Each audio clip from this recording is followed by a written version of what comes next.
दोस्तों नमस्कार, आपका अपना ही चैनल सीटेट राजा में आपका स्वागत है। आज हम लोग लेंगे 2012 पेपर 2 का child CDP child and development बाल विकास को लेंगे एक्सप्लेन के साथ। चैनल पे आपको प्रीवियस ईयर का paper and detail class content दोनों को कंबाइनली कर लोगे।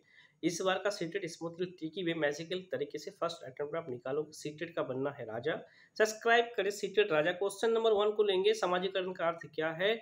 समाजीकरण हम किसे कह सकते हैं, नोट डाउन करेंगे। समाजीकरण समाज के मानदंड को कठोर रूप से पालन नहीं करना, समायोजित करना नहीं, विरुद्ध नहीं, समाज की विविधता को समझना ही समाजीकरण कहते हैं। समाज के साथ तालमेल बैठाना, समाज के साथ अनुकूलता करना ही, समायोजन करना ही समाजीकरण कहलाता है। नोट डाउन करेंगे। और इससे क्वेश्चन और बनेगा। समाजीकरण का 2 पार्ट है। प्रथम पार्ट है जिसे हम प्रथम प्राथमिकता कह सकते हैं। एक है परिवार और दूसरा है आस पड़ोस। परिवार और आस पड़ोस कह सकते हैं। सेकंड पार्ट जो गौण है, सेकंड पार्ट भी कहते हैं, द्वितीय रूप भी कहते हैं, ये विद्यालय होगा। नोट डाउन करेंगे। क्वेश्चन नंबर 2 लेंगे। विचार न केवल भाषा को निर्धारित करता है बल्कि उसे आगे भी बढ़ते हैं। यह विचार किसका है, तो विचार न केवल भाषा को निर्धारित करता है, यह कहा जीन पियाजे का कहना था। उन्होंने भाषा पे कभी जोर नहीं दिया। उनका कहना था पहले विचार जाएगा फिर भाषा उत्पन्न होगा। नोट डाउन करेंगे, दोनों जाके एक जगह मिलेगा। ये जीन पियाजे से लिया गया क्वेश्चन है। नोट डाउन करेंगे।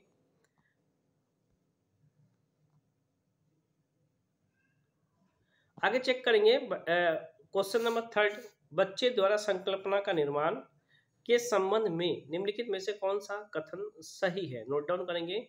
कॉन्सेप्ट की बात हो रही है कि कॉन्सेप्ट फॉर्मेशन के बारे में बात हो रही है, कौन सा सही है चेक करेंगे। संकल्पना संवेगात्मक रूप से सुव्यवस्थित होता है, बिल्कुल कह नहीं सकते। ऑप्शन 2, संकल्पना विकास की एक निश्चित संरचना व्यवस्था है। संकल्पना कॉन्सेप्ट बिल्कुल सही, एक पैटर्न है।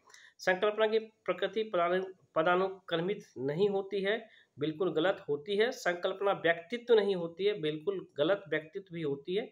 संकल्पना विकास के एक निश्चित संरचना व्यवस्था पैटर्न होता है। नोट डाउन करेंगे। क्वेश्चन नंबर 4 लेंगे, किशोरों के बारे में। किशोरों के संदर्भ में निम्नलिखित में से कौन सा कथन सबसे उचित है। नोट डाउन करेंगे। एडल्ट के बाद में किशोरावस्था की बात हो रही है।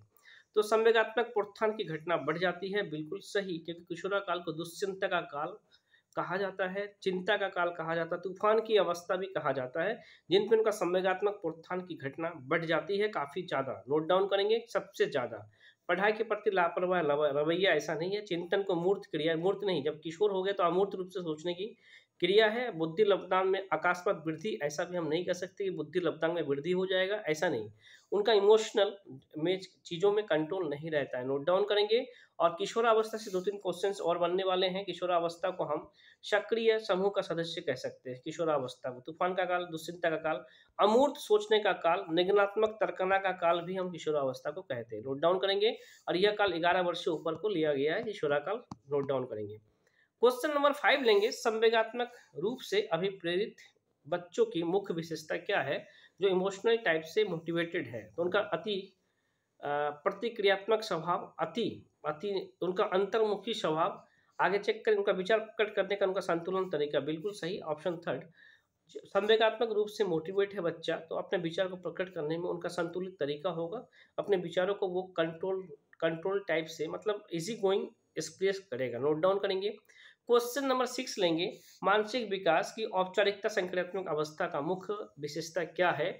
तो औपचारिकता अमूर्त चिंतन करेगा, और से औपचारिकता, और से अमूर्त चिंतन, अगर याद ना रहे। नोट डाउन करेंगे। अगर यहाँ पे औपचारिकता नहीं देके मूर्त संक्रियात्मक अवस्था होता तो मूर्त चिंतन होता। नोट डाउन करेंगे। और अमूर्त चिंतन को आगानात्मक तर्कना कहते हैं, सॉरी निगनात्मक तर्कना भी कहते हैं, निगनात्मक तर्कना भी कहते हैं।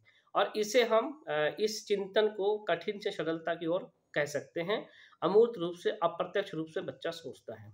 अब देखेंगे पुनर्वलन का सिद्धांत किससे संबंधित है, तो भाई साहब ये स्किनर से संबंधित है। क्रिया प्रस्तुत का सिद्धांत पुनर्वलन का। नोट डाउन करेंगे, काफी इंपॉर्टेंट है। कोहलबर्ग ने नैतिक विकास दिया था, थॉर्नडाइक ने अभ्यास का नियम दिया था, और पैवलोव ने जो कुत्ते पे जो लाट स्टोमुलस का सिद्धांत दिया था। नोट डाउन करेंगे, कुत्ते पे प्रयोग किया गया था। क्वेश्चन नंबर 8 लेंगे। प्रभावी शिक्षण में से सबसे महत्वपूर्ण कारण क्या है। सबसे ज्यादा शिक्षण में इंपॉर्टेंट पॉइंट को देखेंगे। शिक्षण एवं विद्यार्थी को द्वारा प्रदर्शित समय की पाबंदी नहीं देखेंगे। शिक्षक द्वारा विषय पर अधिकार, बिल्कुल गलत है। शिक्षक विद्यार्थी का संवाद बिल्कुल सही है। शिक्षक और विद्यार्थी एक दूसरे से इंटरेक्ट करें, ये सबसे ज्यादा व्यापक है। पाठ्य पाठ्यक्रमों को समय से पूर्ण कराना, ये कोई तथ्य नहीं बन रहा है, नोट डाउन करेंगे, सबसे ज्यादा व्यापक है। शिक्षक विद्यार्थियों से इंटरेक्ट कर रहा हो, उनके साथ जुड़ा हुआ हो, उनके प्रॉब्लम का समाधान करता हो, एनसीएफ कहते हैं टीचर सुविधा करता है, सुविधा लाता है, नोट डाउन करेंगे। दोस्तों वीडियो को लाइक करना और शेयर करना, आपका एक शेयर से किसी की जिंदगी बदल सकती है। हो सकता है जो लोग पेड कोर्स एफर्ट नहीं कर पा रहे हैं, हाउस वाइफ जो घर से बाहर कोचिंग नहीं ले पा रहे हैं, उनको शेयर जरूर करना। आपका एक शेयर से किसी का जीवन बदलेगा, ये सबसे बड़ा सौभाग्य के काम होगा आपके लिए। और आपका सीटेड इस बार 100% क्रैक होगा। बेस्ट ऑफ लक, मैं दिल से दुआ करता हूँ, 100% मैं जी जान लगा दूंगा आपका सीटेड के लिए। लाइक करना, शेयर करना और सब्सक्राइब करना ना भूलना। क्वेश्चन नंबर 9 लेंगे, बच्चे में नैतिक मूल्यों को विकसित करने का सर्वाधिक उचित तरीका क्या है। नैतिक मूल्य सबसे पहले हम लोग जानते हैं किसने दिया था नैतिक मूल्य, कोहलबर्ग ने नैतिक मूल्य दिया था, 3 चरणों में दिया गया था। अब देखेंगे नैतिक मूल्य को आप उचित तरीके से कैसे देखोगे। ऑप्शन 1, प्रातःकालीन सभा में बच्चों को नैतिक उपदेश देना, या इससे नैतिक विकास क्या होगा। ऑप्शन 2, विद्यार्थियों के सामने एक परिस्थिति रखना और उस पर निर्णय लेने के लिए कहना। ये तो हम मान सकते हैं कि कोई सिचुएशन में दे दिया और उस पर डिसीजन स्टूडेंट लेगा। विद्यार्थी के सामने एक परिस्थिति को रखना और उस पर निर्णय लेना, यह हम कह सकते हैं। ऑप्शन 3, शिक्षक एक बड़े द्वारा नैतिक मूल्यों को प्रदर्शित करना, ये तो बिल्कुल कतई नहीं। विद्यार्थियों को नैतिक और अनैतिक अनैतिक के बीच अंतर करना सिखाना, अंतर स्टूडेंट कर ही नहीं पाएंगे। ऑप्शन 2, उनके सामने एक सिचुएशन हम रख देंगे, उसके अनुसार वो डिसीजन लेगा। जी हाँ। ऑप्शन क्वेश्चन नंबर 10 लेंगे, बाल केंद्रित शिक्षा, चाइल्ड सेंटर्ड एजुकेशन के लिए निम्नलिखित में से कौन सा कारक है। तो चाइल्ड सेंटर्ड एजुकेशन, व्यक्तित्व अंतर नहीं है, बाल अधिकार भी नहीं है, बच्चे का निःशुल्क और अनिवार्य शिक्षा का अधिकार अधिनियम यह भी नहीं है, सभी बच्चे के संदर्भों को सम्मान करेंगे, ये बाल केंद्रित शिक्षा है। सभी बच्चे के संदर्भों में सम्मान होता है, बिल्कुल सही, ये चाइल्ड सेंटर्ड एजुकेशन है। क्वेश्चन नंबर 11 लेंगे, निम्नलिखित में से कौन सा चिंतन का प्रक्रिया में सबसे कम महत्वपूर्ण है। नोट डाउन करेंगे, सबसे कम महत्वपूर्ण है चिंतन में। तर्कना इंपॉर्टेंट है, समस्या भी है, सामान्यीकरण भी है, लेकिन स्मृति, ये चिंतन में स्मृति का इंपॉर्टेंस नहीं है। नोट डाउन करेंगे। क्वेश्चन नंबर 12 लेंगे, शिक्षक की सबसे मुख्य जिम्मेदारी क्या है। ऑप्शन 1, पाठ योजना तैयार करना और उसके अनुसार पढ़ाना, ये सबसे मुख्य जिम्मेदारी, ये मान भी सकते लेकिन उतना जो यथासंभव नहीं है। ऑप्शन 2, यथासंभव क्रियाकलाप का आयोजन करना, यह भी नहीं। कठोर अनुशासन, ये तो बिल्कुल नहीं। विद्यार्थियों के विभिन्न अधिगम शैलियों के अनुसार सीखने का मौका उपलब्ध कराना, क्योंकि आपकी क्लास में इंडिविजुअल डिफरेंसेस, आपका सीखने का तरीका अलग अलग है, आप अलग अलग तरीके, अलग अलग टीएलएम का आप यूज करोगे। नोट डाउन करेंगे। क्वेश्चन नंबर 13 लेंगे, सीखने की प्रक्रिया में निम्नलिखित में से कौन सा सबसे ज्यादा महत्वपूर्ण है सीखने के लिए। बच्चे की अनुवांशिकता, यह नहीं है। सीखने की शैली, बच्चे किस शैली से सीख रहे हैं। परीक्षा परिणाम नहीं, आर्थिक स्थिति नहीं। नोट डाउन करेंगे, काफी इंपोर्टेंट क्वेश्चन है, ये काफी इंपोर्टेंट और रिपीटेड क्वेश्चन है, नोट डाउन करेंगे। क्वेश्चन नंबर 14 लेंगे, जल शुद्धि प्रकरण को स्पष्ट करने का सबसे उचित तरीका क्या है। जल शुद्धि प्रकरण को आप स्टूडेंट को पढ़ाओगे तो चार्ट की सहायता से प्रक्रिया प्रदर्शित करना, ऐसा नहीं है।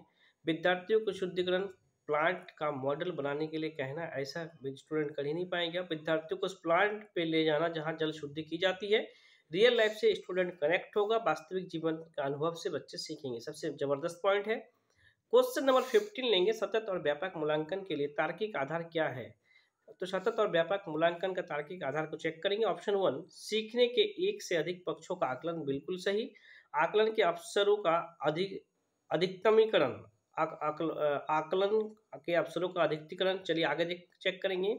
मानव व्यक्ति की समग्र प्रकृतिक नहीं, शिक्षक पे बोझ बढ़ना, बिल्कुल नहीं। आकलन का अवसर, दोस्तों ये भी नहीं कह सकते, सीखने के एक से अधिक पक्षों का आकलन करना ही सतत और व्यापक मूल्यांकन है। नोट डाउन करेंगे। क्वेश्चन नंबर 16 लेंगे, एक शिक्षक एक पासा इस्तेमाल करता है जिसे पर वर्णन, भविष्यवाणी, स्पष्ट संक्षेपण, अनिर्मित और मूल्यांकन अंकित है। प्रकरण की समाप्ति पर वो पासा फेंकते हैं और पासे की स्थिति पे आधारित प्रश्न भी पूछते हैं। उत्तर देने के लिए विद्यार्थी से कहते हैं शिक्षक क्या कर रहा है, रूपात्मक आकलन कर रहा है। रूपात्मक आकलन नहीं, रचनात्मक आकलन तो हम मान भी सकते थे क्योंकि क्लास में हो रहा है। विद्यार्थी के चिंतन को प्रोत्साहित कर रहा है, बिल्कुल सही, क्योंकि पासा डाइस विद्यार्थी के चिंतन प्रक्रिया का विविधीकरण कर रहा है, सबसे व्यापक ऑप्शन थर्ड है। रूपात्मक आकलन नहीं, रचनात्मक आकलन तो क्लास में हम करते हैं, यह हम कह सकते हैं, लेकिन यह रूपात्मक आकलन कहा, इसलिए ऑप्शन 1 तो मानेंगे नहीं। ऑप्शन थर्ड सबसे व्यापक है। खाली भाषा ऑप्शन 4 अपनी खास शैली में पाठ को समाप्त कर रहा है, यह भी नहीं है। चिंतन प्रक्रिया में विविधीकरण कर रहा है। नोट डाउन करेंगे। क्वेश्चन नंबर 17, समावेशी शिक्षा में शिक्षक के सबसे कम महत्वपूर्ण पॉइंट कौन सा है? बच्चे के प्रति संवेदनशीलता, बच्चे के प्रति लगाव और धैर्य, बच्चे की क्षमताओं का ज्ञान, ऑप्शन थर्ड, क्षमताओं का ज्ञान, अक्षमता का ज्ञान ये नहीं करते हैं। शिक्षक का सामाजिक ये अक्षमता ये भी करेंगे, यस, क्योंकि बच्चा कहाँ पे वीक है। शिक्षक का सामाजिक स्तर, जी ये कोई मैटर नहीं रखेगा। सामाजिक शिक्षा में सबसे कम महत्वपूर्ण है कि शिक्षक किस समाज से है और क्या उनकी आर्थिक स्थिति है, कोई पॉइंट नहीं है। क्वेश्चन नंबर 18 लेंगे। व्यक्तित्व विकास में डैश एक महत्वपूर्ण भूमिका निर्वाह करता है। व्यक्तित्व का विकास के लिए आनुवंशिकता और पर्यावरण का तालमेल अंत संबंध से ही व्यक्तित्व का विकास होता है। नोट डाउन करेंगे। आनुवंशिकता का वर्ड को चेंज करके आपको पालन पोषण कर देगा, और वातावरण को कभी भी प्राकृतिक भी कहा जा सकता है। सीटेट का काम है शब्द का हेरफेर करना। नोट डाउन करेंगे। क्वेश्चन नंबर 19 लेंगे। मोहित को बच्चे को पढ़ाना अच्छा लगता है, अच्छा है, गुड है मोहित, बेस्ट ऑफ लक। इसलिए वो बीएड की प्रवेश परीक्षा के लिए खूब मेहनत करता है। वो डैश से अवृत, जब अच्छा लगता है तो आंतरिक रूप से, क्योंकि अच्छा लग रहा है मोहित को, इंटरनल रूप से वो मोटिवेटेड है, बिल्कुल सही। बाहरी रूप से नहीं, सक्रिय रूप से नहीं, बौद्धिक रूप से भी नहीं। नोट डाउन करेंगे। क्वेश्चन नंबर 20 लेंगे। तार्किक गणितीय बुद्धि डैश से संबंध है, तो नोट डाउन करेंगे। ये क्वेश्चंस बहुबुद्धि सिद्धांत हार्वर्ड गार्डनर से लिया गया है, जो उन्होंने कहा था बुद्धि 9 तरह के होते हैं।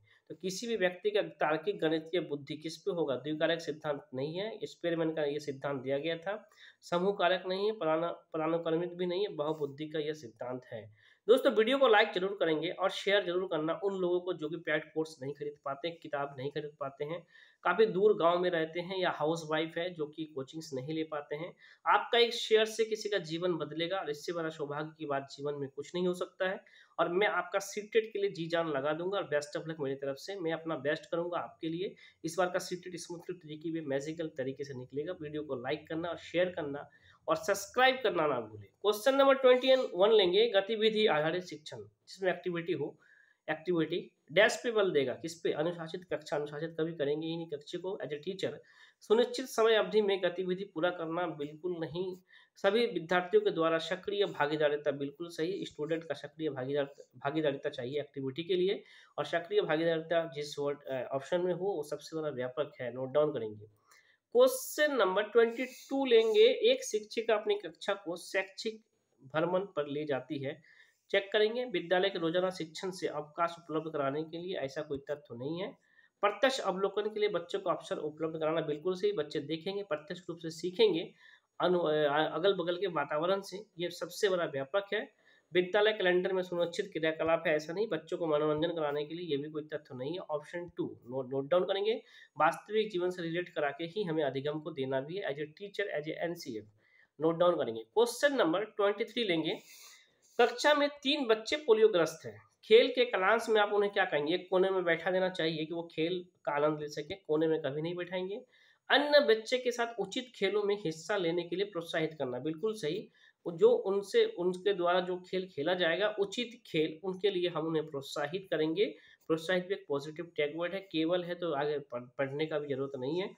कक्षा के सभी विद्यार्थियों के साथ खेलने के लिए जोर डालना, सभी स्टूडेंट के लिए नहीं, यहाँ पे उचित खेल जो उनसे रिलेटेड हो, जो वो खेल पाए उनके अनुसार, जो उनको प्रॉब्लम है। सबसे व्यापक आंसर ऑप्शन 2। नोट डाउन करेंगे। ऑप्शन नंबर 23 कोहल वर्ग के ने नैतिक विकास दिया था। नोट डाउन करेंगे। कोहल वर्ग 3 चरणों में दिया था, ये मैं नोट डाउन करेंगे। एक्सप्लेन इसलिए करता हूँ ताकि एक क्वेश्चन से 3-4 चीजें आपके इंटरनल मेमोरी में सेव हो, और इसी को मक्खन के तरीके से इस बार सीटेट आप पास करो। बेस्ट ऑफ लक मेरी ओर से। कोहल वर्ग के अनुसार सही और गलत के बारे में बच्चे चिंतन कब करते? सही और गलत अलग आयु के अलग तरीके से, अलग चरणों के समान रूप से नहीं, अलग अलग चरण है। संदर्भ के अनुसार, अभिभावक के द्वारा प्रदत्त निर्देशों के अनुसार, अलग आयु में अलग अलग तरीके से नहीं, संदर्भ के अनुसार, सिचुएशन के अनुसार अलग अलग चीजों को अलग अलग रूप से बच्चे देखते हैं। ये नोट डाउन करेंगे, काफी इंपॉर्टेंट आईक्यू लेवल का क्वेश्चन है। 25 संवेगात्मक विवेचन, इमोशनल के बारे में बात हो रही है, इमोशनल करेक्टर्स के बारे में। संवेगात्मक विरेचन का अर्थ क्या है? संवेग को दबाना नहीं, बहुत अधिक अवसाद ग्रस्त महसूस करना, बिल्कुल सही। संवेगात्मक दमन से बाहर निकलना भी नहीं। संवेगात्मक दमन को सहन करने की योग्यता को बढ़ाना, बिल्कुल नहीं। डिप्रेस महसूस करना, जिसे आप कह सकते हो आसान भाषाओं में डिप्रेस महसूस करना। 26 लेंगे, पहले ही सीखे जा चुके कौशल, जो पहले सीख चुके थे, और नए कौशल में एक समान तत्व की उपस्थिति का परिणाम क्या है? तो ये सकारात्मक अंतरण है, पॉजिटिव ट्रांसफर है। नोट डाउन करेंगे, क्योंकि पहले सीखे जा चुके चीजों को कलेक्ट करके उनके साथ जोड़ के नए चीजों को, नए स्किल्स को आप एक समान तत्व में उपस्थित कर रहे हो। नोट डाउन करेंगे। 27 लेंगे, एक शिक्षक सामान्यतः विद्यार्थियों को अलग अलग कार्य देता है, वह यह विश्वास करता है, क्या कर रहा है, चेक करते हैं। विद्यार्थी एक जैसे कार्य सभी विद्यार्थियोयों को दिए जाने को पसंद नहीं करते हैं। विद्यार्थी एक जैसे कार्य सभी विद्यार्थियों को दिए जाना पसंद नहीं करते, ये तो हम मान नहीं सकते हैं। यह विद्यार्थियों में प्रतिस्पर्धा को बढ़ाता है, ये भी हम नहीं मान सकते हैं। कट डाउन करें। विद्यार्थियों में व्यक्तिगत अंतर होता है, बिल्कुल सही, ये हम मान सकते हैं कि अलग अलग कार्य इसलिए टीचर्स दे रही क्योंकि सभी विद्यार्थियों का व्यक्तिगत अंतर है, सीखने का, अधिगम शैली का, सोचने का, हर चीज का व्यक्तिगत इंडिविजुअल डिफरेंस है। नोट डाउन करेंगे। 28 लेंगे, इसमें तो 100% नहीं, 99% बच्चे गलत करेंगे और सोचेंगे गलत करके ही आएंगे, लेकिन मैं आज इसका मैं ट्रिक दे दूंगा, ऐसा ट्रिक दे दूंगा, इसको आप 10 सेकंड में कर लोगे, 10 सेकंड में आप कर लोगे। इसलिए मैं कहता हूँ सीटेट का काम है आपको फंसाना, सीटेट राजा का काम है आपको बचाना। इसलिए दोस्तों चैनल को लाइक करना, शेयर करना, दिल से कमेंट जरूर करना। तो चिंतन, चिंतन में शामिल क्या है, तो इसको ट्रिकी वे में कैसे करेंगे? चिंतन में कभी भाषा का नहीं आता है। नोट डाउन करेंगे। चिंतन में भाषा नहीं आएगा, प्रतिमा, कल्पना, संकल्पना, प्रतिज्ञप्ति। नोट डाउन करेंगे। 10 सेकंड में आपने कर लिया, इसलिए मैं कहता दोस्तों लाइक जरूर करना और कमेंट जरूर करना। मैं देसी मास्टर हूँ, आसान शब्दों में आपको मिलेगा, आसान भाषाओं में। मुझे लंबा वीडियो बनाने का शौक नहीं है और ना मैं बनाना चाहता भी हूँ। कम समय में स्टूडेंट को पूर्ति हो, आसान शब्दों में हो, एग्जाम पास कर जाए और लाइफ टाइम चीजों को समझ जाए, कॉन्सेप्ट, मेरा ये टारगेट है। 29 लेंगे, सतत और व्यापक मूल्यांकन क्या है? सतत और व्यापक मूल्यांकन विद्यार्थी केंद्रित है, चाइल्ड सेंटर्ड है। अब इस पर ज्यादा पूछने का और सोचने का कोई जरूरी नहीं है। वीडियो को लाइक और शेयर जरूर करना। लास्ट क्वेश्चन ले रहा हूँ, समावेशी कक्षा में निम्नलिखित में से सबसे कम महत्वपूर्ण, नोट डाउन करेंगे, सबसे कम कौन सा है? सबसे कम तो पहले में ही मुझे मिल गया, प्रतियोगिता और ग्रेड पे कम बल देना। दोस्तों चैनल पे आपको प्रीवियस ईयर का पेपर, डिजिटल क्लास कंटेंट दोनों को कंबाइंड कर लोगे। इस बार का सीटेट स्मूथली ट्रिकी वे मैजिकल तरीके से फर्स्ट अटेम्प्ट आप निकालोगे। सीटेट का बनना है राजा। सब्सक्राइब करें सीटेट राजा। जय हिंद, जय भारत।